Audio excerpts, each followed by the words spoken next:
నిశ్శబ్దంగా కూర్చోవలసిందిగా కోరుతా ఉన్నాం.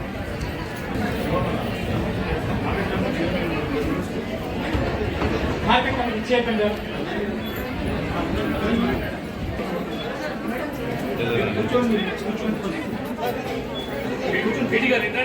ఈరోజు మేడం గారికి అట్లాగే మన శాసనసభ్యులు మేడం చాలా బిజీ స్కెడ్యూల్ మనకి ఎంత టైం కేటాయించారు అందుకు మేడం మన అందరి తరఫు నుంచి మీకు చాలా చాలా ధన్యవాదాలు మ్యామ్. కొన్ని ఇనాగ్రేషన్స్ కూడా పెట్టిన ఉన్నాయి. సో మేడం నేను కొద్దిగా టైం తీసుకుని మీకు జస్ట్ కొద్దిగా బ్రీఫింగ్ ఇస్తామా.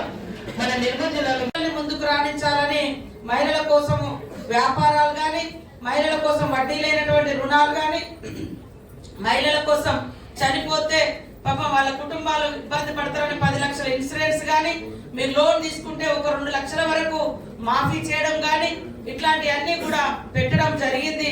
కాబట్టి మీరందరూ కూడా ఉత్సాహంగా పనిచేయాలి. మన ప్రభుత్వంలో ఇచ్చిన వాగ్దానాల్లో ప్రధానంగా బస్సుది ఫస్ట్ పెట్టడం జరిగింది. ఫ్రీ బస్ నడుస్తుంది. ఇళ్లలో కరెంటు కూడా మీ మీదనే భారం పడుతుంది. 200 యూనిట్ల వరకు ఫ్రీ కరెంట్ వస్తా ఉంది. అదే విధంగా వంటకాడికి పోతే మరి గ్యాస్ ప్రాబ్లం కూడా మళ్ళీ మన ఆడవాళ్ళ మీదకి వస్తే ఎంత కాదనుకున్నా వంట రూమ్లో కూడా మనమే ఆడవాళ్ళు వెళ్తా ఉంటారు. కాబట్టి అది కూడా మరి 1200 గ్యాస్ ఉంటే 500కే ఇవ్వడం జరుగుతా ఉంది. ఇంకా మహిళలకు ఇచ్చింది ఇంకా 1-2 వాగ్దానాలు ఉన్నాయి. అవి కూడా చేస్తాం తప్పకుండా. 2500 రూపాయల స్కీమ్ కూడా ఉంది. దాన్ని కూడా రాబోయే కాలంలోనే చేయడం జరుగుతుంది. మీరందరూ కూడా మీ వ్యాపారాలను హైదరాబాద్ లో కూడా అమ్ముకోవడం కోసం అక్కడ శిల్పారామంలో 500 కోట్ల ఆస్తి అదంతా వాస్తవానికి ఏదో బిజినెస్ సెంటర్స్ ఇవ్వకుండా మహిళలకు ఇచ్చారు. గవర్నమెంట్ వేరే ప్రైవేట్ వాళ్ళకి ఇస్తే మరి నెలకు వేల రూపాయలు రెంట్ వస్తుంది. కానీ అట్లా కాదు, మా మహిళలే దీంట్లో సక్సెస్ కావాలి.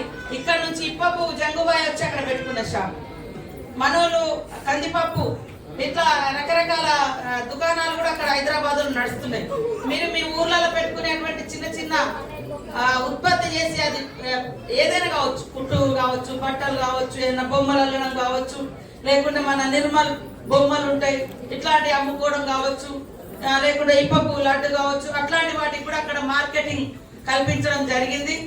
అదే విధంగా ఇప్పుడే మీకు మన కలెక్టర్ గారు చెప్పినట్టుగా మరి గృహజ్యోతి ద్వారా ఎవరికి ఇస్తారు 1,20,00,000 రూపాయలు, 120 కోట్ల రూపాయలు మరి కరెంటు ఉత్పత్తి మీద ఫ్రీ కరెంటు దాని కింద మన గృహజ్యోతి కింద కూడా ప్రభుత్వం ఖర్చు పెట్టింది. రేపు వచ్చేటువంటి ఇందిరమ్మ ఇల్లు కూడా పేదవాళ్ళకే రావాలి.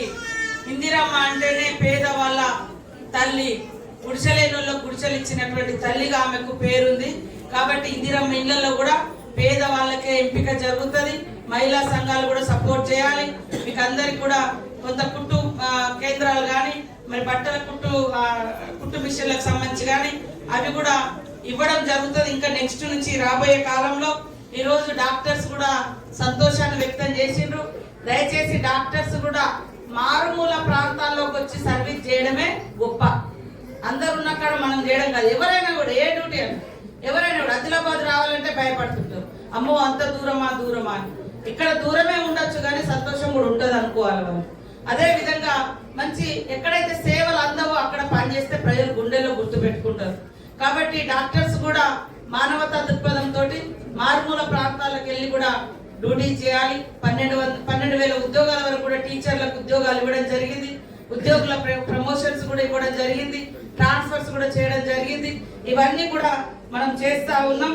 మహిళా సంఘాల వాళ్ళు కూడా మంచిగా రాణించి మహిళల మీద అక్కడక్కడ అఘాయిత్యాలు జరుగుతున్నాయి. మీరే శిక్షించే టీమ్స్ గా ఏర్పడాలి. ఎవరు ఇక్కడ మన ఊర్లో అట్లాంటి తప్పు చేయొద్దు అని ఏ ఊరికి ఆ ఊరికి కట్టడి చేసేటువంటి రక్షణ టీమ్స్ గా కూడా గ్రామాలలో మహిళా సంఘాలు ముందుకు రావాల్సిన అవసరం ఉంటుంది.